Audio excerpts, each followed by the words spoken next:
हमारे सुनने वालों ने कुछ प्रश्न हमें भेजे हैं, मैं चाहूँगा कि उन प्रश्नों को ले लेते हैं और देखते हैं आप जो भी आप में से उचित समझे उनके उत्तर दे सकते हैं। तो साथियों, पिछले लेक्चर जो डॉक्टर कंचन के साथ हमारी बातचीत से सामने आई हैं बातें, उनसे रिलेटेड कुछ प्रश्न इनके पास व्हाट्सएप पर आए हैं। तो मैं गुजारिश करूंगा डॉक्टर कंचन से कि उन प्रश्नों को आप यहाँ रखें और फिर बताइए कि उनके उत्तर क्या हैं। जी सर, जो पहला प्रश्न हमें अपनी ऑडियंस से मिला है वो ये है कि हम काफ़ी बार देखते हैं कि मौसम बदलते ही हम बीमार पड़ जाते हैं। तो बदलते मौसम के लिए हमें अपने खान पान में ऐसे क्या बदलाव करने चाहिए या फिर हमारे डेली रूटीन में ऐसे क्या बदलाव करने चाहिए जिससे हम हेल्दी रह सकें, एक हेल्दी लाइफ को कंटिन्यू कर सकें। दूसरे शब्दों में डॉक्टर साहब यहाँ बात ये हो रही है कि हमारी इम्यूनिटी, हमारी रेजिस्टेंस कैसे बनी रहे कि हम बदलते मौसम की मार को भी झेल पाए। तो ये एक प्रश्न आया है हमारे सुनने वाले। जैसा कि कुछ देर पहले ही मैंने मेंशन किया था, वाग्भट द्वारा लिखा गया हमारे सेकंड चैप्टर जो सूत्रस्थान का है दिनचर्या, उसमें पहली चीज जो बताई गई है वो बताया गया कि ब्रह्म मुहूर्त में उठना चाहिए। जी, ब्रह्म मुहूर्त उत्तिष्ठे स्वार्थ रक्षार्थ मायुष, यानी कि जो इंसान सुबह ब्रह्म मुहूर्त यानी रात के 13वें पहर में उठता है, आज के समय पे वो समय हम काउंट कर सकते हैं 4:24 या कई बार 3:45 का भी रहता है, उस समय के दौरान उठता है, उसको ब्रह्म ज्ञान मिलता है। और उस समय पे एनर्जी का एब्जॉर्प्शन का टाइम होता है, जितनी भी आप नेगेटिविटी है उस टाइम पे नहीं होती है और जितनी भी पॉजिटिव चीजें होती हैं आप उसको ग्रैस्प कर लेते हो। जी, तो सबसे पहले तो उठना जरूरी है, उसमें आपका स्वास्थ्य बना रहता है, स्वास्थ्य रक्षार्थ यानी स्वास्थ्य की रक्षा होती है, और हमारा आयुष्य बना रहता है, यानी कि ये एक तरीके का रसायन है। हमारा आयुष्य बढ़ने का मतलब यानी कि हमारी उम्र लंबी रहती है। जी, तो सबसे पहले तो ये चीज हम फॉलो कर सकते हैं जो हमें ध्यान में रहना चाहिए। इसके बाद हमारा जो बाकी प्रोसेस है दिनचर्या में बताइए, हमें वो फॉलो करना चाहिए उसी तरीके से। जैसे कि शौच विधि करनी है वो समय से करनी है, व्यायाम करना है। व्यायाम करने में लोग गलती ये करते हैं कि वो तब तक व्यायाम करते हैं जब तक थक ना जाए। व्यायाम को एक लिमिट बताई है, जब तक ललाट में यानी कि हमारे माथे पे जब पसीना आना शुरू हो जाए हमें उस समय पे व्यायाम नहीं करना चाहिए। या हर एक शरीर की एक लिमिट है, उस लिमिट के अंदर व्यायाम करें। ठीक, और व्यायाम इस तरीके का होना चाहिए जिससे बॉडी में आराम आए, आनंद आए। ऐसा नहीं होना चाहिए कि एक टॉर्चर लगे बॉडी को। उसके बाद बाकी विधियां जैसे स्नान विधि है, या हम कह सकते हैं कि स्नान विधि के बाद दंत धावन है, यानी कि हमारे ब्रश करना है या कुछ क्लीननेस से रिलेटेड है। इसके बाद हमारे डेली के वर्क्स हैं। और हमारे एक चीज़ और बताई गई है कि संसर्जन कर्म में कि जब आप दिन की अंत हो रहा है या दिन की शुरुआत जब हम कर रहे हैं, शुरुआत ब्रह्म मुहूर्त के बाद में, सबसे पहले स्पिरिचुअल वे में हमें जिनको भी हम मानते हैं उनका उच्चारण जरूर करना चाहिए। अपने गुरु का जी जो है आप उनको याद करें, अपना कोई ग्रंथ आपने मान रखा है उनको याद करें, या गीता का, रामायण का, गुरु ग्रंथ साहब का, जिसका भी आप पाठ करना चाहें, वो सबसे ज़्यादा अटमोस्ट इम्पोर्टेंट है। वो ही आपको ट्रीट करेंगे। यार अगर आपको कोई प्रॉब्लम हो गई है तो वही है जो कुछ ऐसी एनर्जी क्रिएट करेंगे कि आप अपने डॉक्टर के पास पहुंच जाओगे जिनके पास आपको गुण लग जाए। ठीक, बहुत अच्छा। ठीक, ये पहली चीज जो कंप्लीट है, ये प्रिवेंटिव मेजर है। राइट जी सर, नित्य सेवनीय आहार कुछ बताए गए हैं या खाने पीने की ऐसी चीजें जो एक हेल्दी इंसान को लेनी चाहिए, कुछ आप ऐसे मेंशन कर सकते हैं? तो इसमें सबसे पहले आंवला का इंटेक है, क्योंकि उसमें 5 तरीके के रस होते हैं, जैसे षड रस बताए हैं, उसमें मधुर, आम्ल, लवण, कटु, तिक्त, कषाय रहता है। तो 6 रस हैं, और 6 रसों का जैसे बताया इन्होंने कि एक सबका एक बैलेंस इंटेक है बॉडी में जो डेली जाना चाहिए, जिसकी वजह से बॉडी जो है वो हेल्दी रहती है। अगर हम आंवला रहते हैं तो 5 रस बॉडी में जाते जाते हैं, तो आंवला का नित्य सेवन जैसे आपने बताया, तो पहली चीज़ मेरी ओर से ही एडेड है। इसके अलावा कुछ चीज़ें हैं जैसे हम लोग खान पाने में दिक्कत करते हैं। सबसे पहले डेयरी प्रोडक्ट्स जितने भी हैं, जैसे कि दही है, दही का इंटेक रात को नहीं करना चाहिए। दूध का इंटेक रात को सोते समय करना चाहिए, दिन में नहीं करना चाहिए। और जब हम खाना खाते हैं तो मैं सर का अपने नाम लेना चाहूँगा, वैद्य प्रवीण सर, वो भी गुजरात में ही थे। उन्होंने हमें एक चीज़ बताई थी कि हमें खाना जो है वो मॉर्निंग में जितना हम खाते हैं उसका 1/3 दोपहर को खाना है और 1/3 रात को खाना है। अगर हम परिश्रम करने वाले हैं, यानी कि हम कोई किसान आदमी है या फिर बहुत हार्ड वर्किंग है, उसको 3 टाइम खाना अलाउड है। जो सीटिंग वर्क कल्चर में है उनको मोस्टली 2 टाइम्स का खाना खाना चाहिए, जो कि नॉर्मली फॉलो नहीं हो पा रहा है, जिसकी वजह से डाइजेशन खराब होती है, शरीर में हमारी जठराग्नि खराब होती है। It's just like a teacher in a classroom. जठराग्नि एक टीचर है क्लासरूम में, जो कि बाकी अग्नियों को कंट्रोल करता है। तो अगर जठराग्नि खराब होगी तो बाकी जो स्टूडेंट्स हैं, जो बाकी अग्नि हैं, वो भी ठीक नहीं रहेंगी। तो इसके लिए हमें खान पान में ये चीज़ों का ध्यान रखना चाहिए। नित्य सेवन में हमारा जो दूध है वो भी एक रसायन का है। दूध में अगर हम घी डाल के इस्तेमाल करें गर्म दूध में रात को सोते समय, तो इट एक्ट्स एज अ रसायन। डॉक्टर साहब ये बताइए कि आमतौर पर देखा भी है और कहा भी जाता है कि खाना खाने के बाद फ्रूट्स नहीं खाने चाहिए। हाँ जी सर। ऐसा क्यों? फ्रूट्स एक्चुअल में थोड़े हैवी होते हैं। जितने भी आप मैक्सिमम फ्रूट्स देखेंगे उनमें जल महाभूत हमेशा ज़्यादा रहता है। Yes. और जल और पृथ्वी दोनों महाभूत ज़्यादा रहते हैं। 5 महाभूतों में जो जल और पृथ्वी है ये कॉज करते हैं कफ के बढ़ने में। और अगर शरीर में कफ बढ़ेगा, जैसे हमने खाना खाया है ऑलरेडी, वो ऑलरेडी हमारे शरीर में कफ को बढ़ा ही रहा है। अगर हमने उस समय पे एक फ्रूट का इंटेक कर लिया तो वो और ज़्यादा कफ को बढ़ाएगा। यानी कि हमारी अग्नि की कैपेसिटी उतनी नहीं है कि ये एक समय पे इतना ज़्यादा लोड ले ले। इट्स जस्ट लाइक कि एक आग जली है और आपने उसके ऊपर एकदम से इतना ज़्यादा भूसा फेंक दिया तो वो आग बुझ जाएगी। It's just like that. तो अगर अग्नि बुझेगी तो इंडायरेक्शन होगा और it will cause some disease. जी डॉक्टर साहब, इतनी सारी बातें सुन के दिल तो करता है आपको फॉलो करा जाए, बट लगता बहुत मुश्किल है। तो इसके लिए कोई आसान तरीका बताइए जिससे आपको फॉलो कर सके। फ्रूट्स मॉर्निंग में खाएं। फ्रूट्स मॉर्निंग आफ्टरनून 11 o'clock से लेकर जो समय होता है, यानी कि सुबह 11 बजे या 10 साढ़े 10 के बाद का समय जो होता है, उस समय पे हमारी अग्नि प्रबल रूप में होती है। अगर हम उस समय पे फ्रूट्स खाएं या फिर जो हम खाना खा रहे हैं उससे आधा घंटा पहले अगर हम खाएं तो सबसे अच्छा रहेगा उसके लिए। ओके। हाँ जी। आजकल का जो वर्क कल्चर है, हमने देखा है सभी लोग स्ट्रेस इश्यूज, इरिटेटेड, एंग्जाइटी, जो आजकल लोग बोलते हैं कि बहुत एंग्जाइटी है, बहुत टेंशन है, तो लोग मेंटली परेशान बहुत रहते हैं। ये फैशन भी बन गया, हर आदमी कहता है मैं टेंशन में हूँ। जी। किस चीज़ की टेंशन है आप पता नहीं, किस चीज़ टेंशन में हूँ मैं। नहीं, ऐसा भी है। ये जो फैशन में है, ट्रेंड में है, इसी से जुड़ा हुआ एक सवाल आता है कि वही टेंशन वो घर लेके जाते हैं और उसी का गुस्सा वो अपने पेरेंट्स पे या घर पे जो भी है, अपनी पत्नी पे, अपने पति पे उतार देते हैं, तो उससे माहौल ख़राब हो जाता है। तो इस सिचुएशन से कैसे बचें और मन को शांत कैसे रखें? आयुर्वेद में एक व्रत बताए जाते हैं, फास्टिंग्स के बारे में मेंशन्ड है, यानी कि उपवास। तो पहले तो उपवास हमारे साल में कब कब किस किस सीजन में किस वजह से किया जाता है उसको पता होना चाहिए हमें। ठीक। जब हम नवरात्रे करते हैं तो लोग मोर ऑफ स्पिरिचुअल वे में उसको काउंट करते हैं, लेकिन उसका एक हेल्थ बेनिफिट है। उस समय पे हमारी अग्नियाँ खराब रही रहती हैं, हमारे शरीर में कफ का विलयन शुरू होता है, यानी कि उसकी लिक्विफिकेशन शुरू होती है। उस कफ को पचाने के लिए, यानी कि कोई भी दोष है उसको पचने के लिए हम लोग अपनी अग्नि को बढ़ाएंगे, हम कुछ खाएंगे नहीं, तो वो अच्छा रहता है। अगर हम वो करते हैं तो ऑलरेडी जो शरीर के स्ट्रेस है वो कम होता है। अगर आप बोल रहे हैं कि मेंटल स्ट्रेस का रीज़न ओनली ये नहीं है कि आप क्या सोच रहे हैं या क्या देख रहे हैं उसकी वजह से। मेंटल स्ट्रेस हमारे शरीर के बाकी अंगों से भी आता है। अगर आप शरीर पे वजन डाल रहे हैं वो भी एक स्ट्रेस है और वो भी माइंड पे हमारे दिक्कत करता है। अगर आप ये बोलेंगे स्पेसिफिकली इसमें क्या कर सकते हैं आप, तो एक व्रत है मेरे जो हमारे वैद्य वीरे सर हमें समझाते थे, आप कर सकते हैं इसमें मौन व्रत 1 दिन का। It's not in a comedic way. It's real. मतलब it has worked for many people. कि आप हफ्ते में 1 दिन मौन व्रत कीजिए। I withdraw. मैं नहीं रह सकता मौन। No okay. हाँ, आज के लाइफ कल्चर में, आज के वर्क कल्चर में ये पॉसिबल नहीं है, लेकिन हम एक सैटरडे का ऐसा कर सकते हैं कि हम अपनी बॉडी को रिड्यूस करना है अगर स्ट्रेस, तो हम कुछ चीज़ों का सेवन कर सकते हैं, जैसे कि घृत का सेवन, यानी कि घी का सेवन हम कर सकते हैं।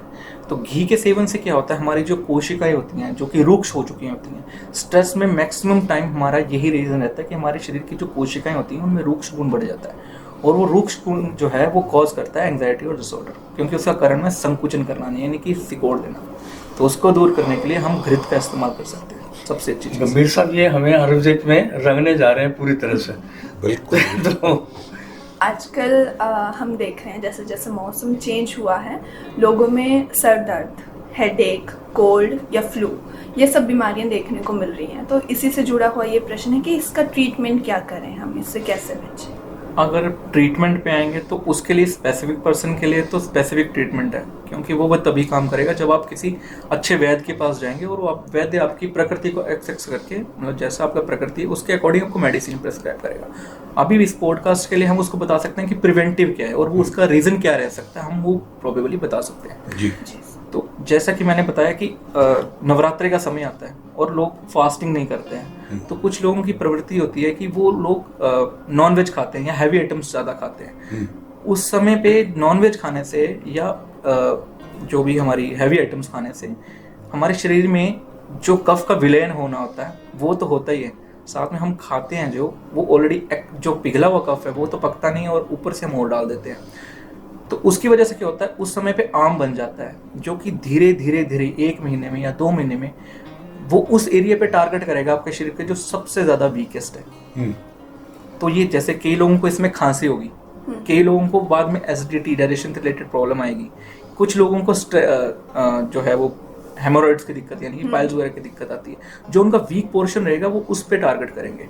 तो ये उस तरीके से एनर्जीज फ्लो होंगी जिस तरीके से आपने मतलब बॉडी को बना रखा है। तो इमीडिएट रिलीफ के लिए क्या करेंगे? इमीडिएट रिलीफ के लिए आपको पहले तो डॉक्टर के पास जाना पड़ेगा, मतलब वैद्य के पास जाना पड़ेगा। वही तो आपसे पूछ रहे हैं। हाँ जी सर। कि जो सिम्टम्स इस तरह के आते हैं, हाँ जी सर, तो उसके लिए क्या उपचार है? सर इससे पहले मैं पूछना चाहूँगी, हमारी जनता को बता दें आम क्या होता है, फिर आम जैसे ही वो समझ आएंगे तो वो ट्रीटमेंट भी आप बता पाएंगे। ठीक है। आम दोष एक आयुर्वेद में कंसेप्ट है, कम्प्लीटली इसको इस तरीके से समझा जा सकता है कि हमारी जो अग्नि है, जितनी भी शरीर की 13 अग्नि है, उनमें से जो मेन अग्नि है हमारी जो जठराग्नि, जैसे मैंने बताया था the teacher in the room, वो बिल्कुल ख़त्म हो जाती है। उसके कारण अगर हम कोई दवाई भी खाएंगे वो दवाई डाइजेस्ट नहीं होगी और वो बॉडी में काम नहीं करेगी। और उस स्टेट में अगर हम कोई गलत चीज़ खा लेते हैं तो वो हमें शायद बहुत ज़्यादा क्रॉनिक सिटी की तरफ ले जाएगा। उसको हम आम स्टेज बोलते हैं। उसके लिए सबसे बेस्ट तरीका है कि आप व्रत करें, उपवास करें। और उपवास करना अगर मुश्किल है तो सबसे अच्छा है हमारे इंटरमिटेंट फास्टिंग के बारे में आपने सुना होगा, जो आजकल ट्रेंड में है, 16 to 8 या 14 to 10 की टाइमिंग के साथ में। जैसे मॉर्निंग में आपने 8 बजे खाना खाया तो आप उसके बाद जब भी खाना खाओगे आप 14 घंटे बाद या 16 घंटे बाद खाओगे। फिर रात को इंक्लूड करके, मतलब जो भी है, सुबह 8 बजे खाना खाया, उसके बाद 8 घंटे बाद खाना खाएं, फिर 16 घंटे बाद दोबारा खाना खाएं। तो वो भी एक तरीके की उपवास है, वो आप कर सकते हैं। उसमें आम जो है वो पकेगा और आपकी जो अग्नि है वो बढ़ेगी। लेकिन ये थोड़ा रूटीन में करने वाली प्रोसेस है, इट्स मतलब पेशेंस थोड़ी चाहिए इसमें, तो ये फॉलो करेंगे तो वो अच्छा रहेगा। सर हमने देखा है कि हर सीज़न में हर पर्सन को कुछ ना कुछ अप एंड डाउन हेल्थ में देखने को मिलते हैं। जैसे सीज़न चेंज होता है एक से दूसरे में, तो हर कोई बीमार पड़ता है, किसी को खांसी हो रही है, किसी को फीवर हो रहा है। तो सर उस केस में आयुर्वेद में क्या बताया गया है? आयुर्वेद में एलिमिनेशन थेरेपीज़ के बारे में मेंशन्ड है और नित्य सेवनीय आहार के बारे में स्पेशली मेंशन्ड है कि आप एक नॉर्मल इंसान को फॉलो करें। इसमें एलिमिनेशन थेरेपीज़ को, जिसको हम नाम देते हैं आज के समय पे पंचकर्म थेरेपीज़ बोलते हैं, तो यूजुअली पहले जो पुरातन काल में लोग घरों में ही उसको फॉलो करते थे जी। तो उस समय पे जैसे अभी इंसान जो भी जैसे कोई इंसान है उसका कफ बढ़ रखा है शरीर में, तो हम उनको प्रेस्क्राइब करेंगे कि आप वमन की थेरेपी करें। ओके। उससे आपका कफ जो भी एक्यूमुलेट होगा, अकेला कफ नहीं होगा, जो भी उसके साथ में कोई और दोष भी खराब होगा, लेकिन मेनली कफ जो है वो आपके शरीर से बाहर निकाला जाएगा। इसके अलावा पित्त के लिए बताया गया है विरेचन। विरेचन जो है हमारे परगेटिव थेरेपीज बताई गई है आयुर्वेद में। उसके लिए आपको ओरल इनटेक के थ्रू कुछ मेडिकेटेड ड्रग्स दिए जाते हैं और उससे आपका शरीर में जो भी पित्त बना हुआ है वो परगेशन के थ्रू बाहर चला जाता है। देन थर्ड इज बस्ती। बस्ती बताई जाती है वात के लिए। जितने भी वात के रिलेटेड डिसऑर्डर्स हैं वो सारे के सारे एलिमिनेट किए जाते हैं बस्ती के द्वारा, जिसमें एनिमा के थ्रू हम जो है वो मेडिकेटेड ड्रग्स इंड्यूस करते हैं और पेशेंट को रिलीफ देते हैं। इसके अलावा हम नस्से की थेरेपी है, यानी नोज के थ्रू हम ट्रीटमेंट आयुर्वेदिक ड्रग्स को इंड्यूस करते हैं। रक्त मोक्षण की थेरेपी है, उसमें हम रक्त मोक्षण के भी फर्दर टाइप्स हैं कि हम कौन सा रक्त मोक्षण कर रहे हैं, यानी कि हम वेन के थ्रू कर रहे हैं रक्त मोक्षण, यानी कि रक्त के अंदर बढ़े हुए दोष रक्त के थ्रू निकालना।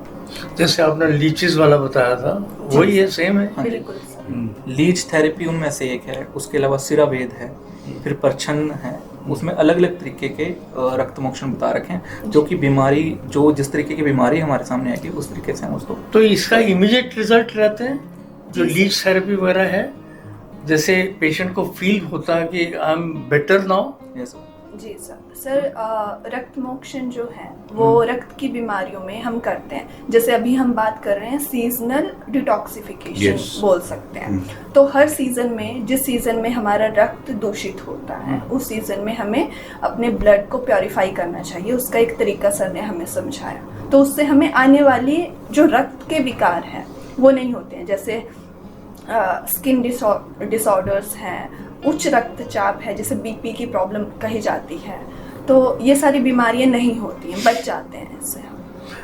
सीजनल बीमारियां किसको कहते हैं? जैसे आजकल कौन सा सीजन है, कौन से रक्त की बीमारियां आजकल चल रही होंगी? जैसे शायद मैं पूरी तरह बता नहीं पा रहा हूँ, इस सीजन में कौन सी बीमारी होंगी हमारे और कौन सा इलाज होगा उसका? जैसे कि हम देख रहे हैं कि समर सीजन चल रहा है, तो बाहर जो है पित्त बढ़ा हुआ है, शरीर में भी पित्त बढ़ा हुआ है। तो इस सीजन में हमारे ब्लड के दूषित होने के चांसेस बहुत ज़्यादा रहते हैं। और क्योंकि जो सर्दियों का कफ है वो समर्स में पिघलता है हमारी बॉडी में, तो हमें खांसी, फीवर, कोल्ड, फ्लू जैसी बीमारियां देखने को मिलती हैं। इसीलिए बोला जाता है कि जो पिछले सीजन का खाना है उसे धीरे धीरे हमें कम करना चाहिए।